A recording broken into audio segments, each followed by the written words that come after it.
ছাতি ফাটিয়ে আমাকে নিয়ে যাবে। পালা, তোরা পালা। কিন্তু কে কোথায় পালাবে? এই পাহাড় আর জঙ্গল ঘেরা গ্রাম ছাড়া কেউ তো আর কোনো জায়গা চেনে না। আর যত প্রলয়ের ঝড় উঠুক, নিজের বাড়িঘর ছেড়ে কেউ কি যেতে চায়? বিকেল সন্ধে সারা রাত ধরে চলল সেই ঝড়। সকালবেলা দেখা গেল দুর্জয় সিংয়ের তাঁবুটা একেবারে উড়ে গেছে। দুর্জয় সিংহ কোথাও নেই। কিন্তু মাটি কোথাও দুভাগ হয়নি, কোথাও ফাটল নেই। তাহলে দুর্জয় সিং গেল কোথায়? কেউ জানে না, কেউ দেখেনি।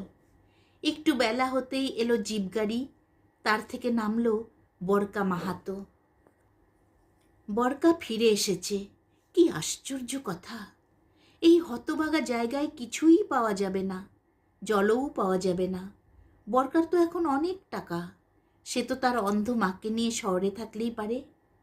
বরকা গাড়ি থেকে নেমেই জিজ্ঞেস করলে, দুর্জয় সিং কোথায়? লোকে নানা রকম গল্প বানাতে ভালোবাসে।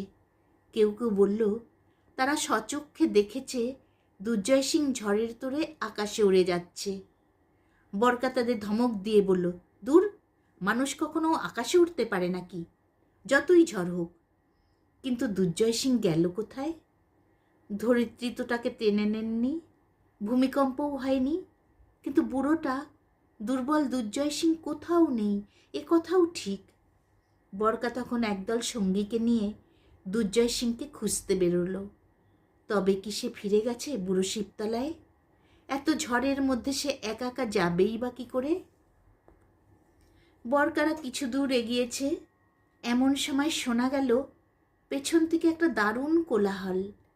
শব্দটা আসছে টিউবওয়েলের তাঁবুটার কাছ থেকে। সেটা ভয়ের না আনন্দের ঠিক বোঝা গেল না। প্রথমেই মনে হয় ওখানে কোনো বিপদ ঘটল নাকি। গত বছর ওই জায়গায় একটা পাইথন সাপ বেরিয়েছিল। বরকার সঙ্গীরা পিছন ফিরে দৌড় শুরু করেছে। বরকাও যোগ দিল তাদের সঙ্গে। সেখানে পৌঁছে দেখল, না, পাইথন সাপ বেরোয়নি, অন্য কোনো বিপদও হয়নি। সবাই আনন্দের ধ্বনি করছে। সেই শুকনো টিউবওয়েল থেকে বেশ তোড়ে বেরিয়ে আসছে জল। কয়েকজন পাম্প করছে, অন্যরা অঞ্জলি পেতে পান করছে সেই জল, ছিটিয়ে দিচ্ছে চোখে মুখে। কি ঠান্ডা, কি সুন্দর স্বাদ!